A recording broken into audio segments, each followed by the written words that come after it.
Joyce McDougall a écrit des livres profondément éclairants, toujours étayés par une clinique très fine. Et parmi ces travaux, je voudrais m'arrêter aujourd'hui sur son fameux plaidoyer pour une certaine anormalité.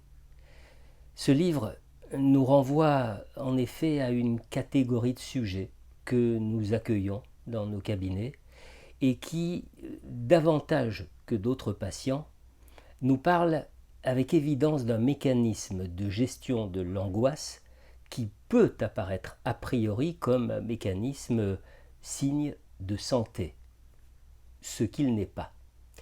Je veux parler de ce mécanisme qui réside dans le besoin d'appartenir à une norme, pas n'importe laquelle, la norme dominante du moment.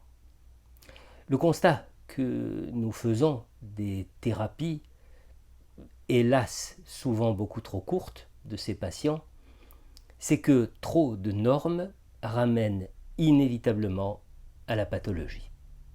Alors voilà Jonathan, un homme de 36 ans, qui vient consulter par curiosité, disant qu'il a été séduit par la série télévisée En thérapie, alors que ce genre d'approche n'est habituellement pas, dit-il, sa tasse de thé. Alors que vient-il chercher ? Eh bien, une explication. Une explication à une dispute récente qu'il a eue avec sa compagne, laquelle se plaint de son état de passivité qui conduit leur couple à une banalité que le patient considère pour sa part comme étant la normalité.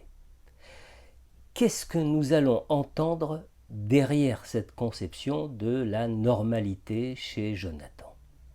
Eh bien, nous allons entendre une trop grande normalité, un excès de normalité. Pour tout dire, une normalité anormale, pathologique dans le sens où elle réduit misérablement la vie du patient et du couple dans toutes ses dimensions. Jonathan est un individu tellement ancré dans la réalité objective qu'il a perdu tout contact avec son univers subjectif.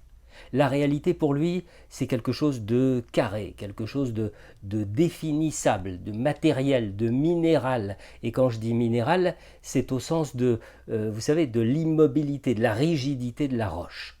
Rigide comme le système de défense qu'il a érigé pour se protéger de son angoisse.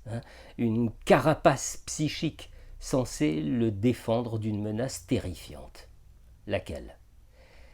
Ses désirs profonds, enfermés dans l'univers carcéral de ses fortifications. On entend chez lui que c'est très bien comme ça, qu'il ne faut surtout pas que ça bouge, qu'il ne faut pas que ça vibre, sinon ça risque de s'effondrer. Et donc le patient est en permanence sous contrôle.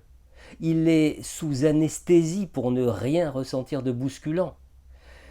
Du sport à outrance, un engloutissement dans le travail, de l'alcool ou d'autres substances anxiolytiques. Il s'agit de vivre dans de l'ouate et avec des réponses apportant un résultat objectif. Eh bien cet individu que Joyce McDougall nomme normopathe vit dans un monde de normes et d'idées reçues génératrices d'un certain confort, d'une sécurité évidente.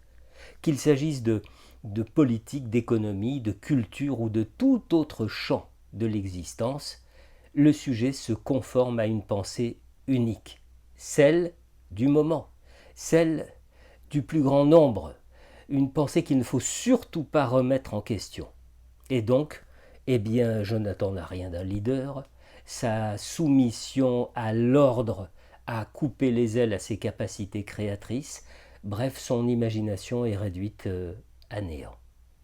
Pour autant, ne vous leurrez pas, vous diriez de Jonathan qu'il est plutôt heureux, que c'est un être d'action, qui n'a ni gros soucis, ni gros défaut, ni état d'âme, ni questionnement existentiel. Bref, c'est quelqu'un de lisse, c'est quelqu'un de tout lisse, sans relief, sans aspérité, quelqu'un de sans histoire. C'est quelqu'un de désaffecté. Alors inutile d'évoquer la psychanalyse avec lui. L'introspection lui apparaît comme quelque chose d'extraterrestre.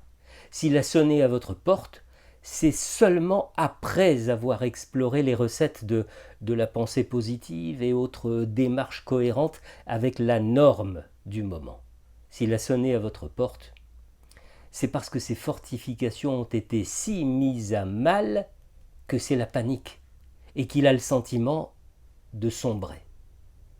Cet homme a grandi avec l'obligation de se construire ce qu'on appelle un faux self, un ensemble d'injonctions lui imposant de s'adapter à la norme de son environnement et n'obtenant finalement d'encouragement et de félicitations que lorsqu'il s'acquittait avec succès de cette soumission.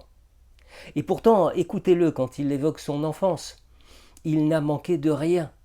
La famille était stable, elle était bien structurée, certes, mais à aucun moment on entend dans les souvenirs du patient un encouragement à l'audace, une invitation à l'inventivité, à l'imagination, à une vie fantasmatique. Alors un travail analytique avec un tel patient est passionnant, à condition qu'il se déroule dans la durée, ce qui est rare chez un normopathe toujours à la recherche d'une réponse rapide, concrète, objective, explicable.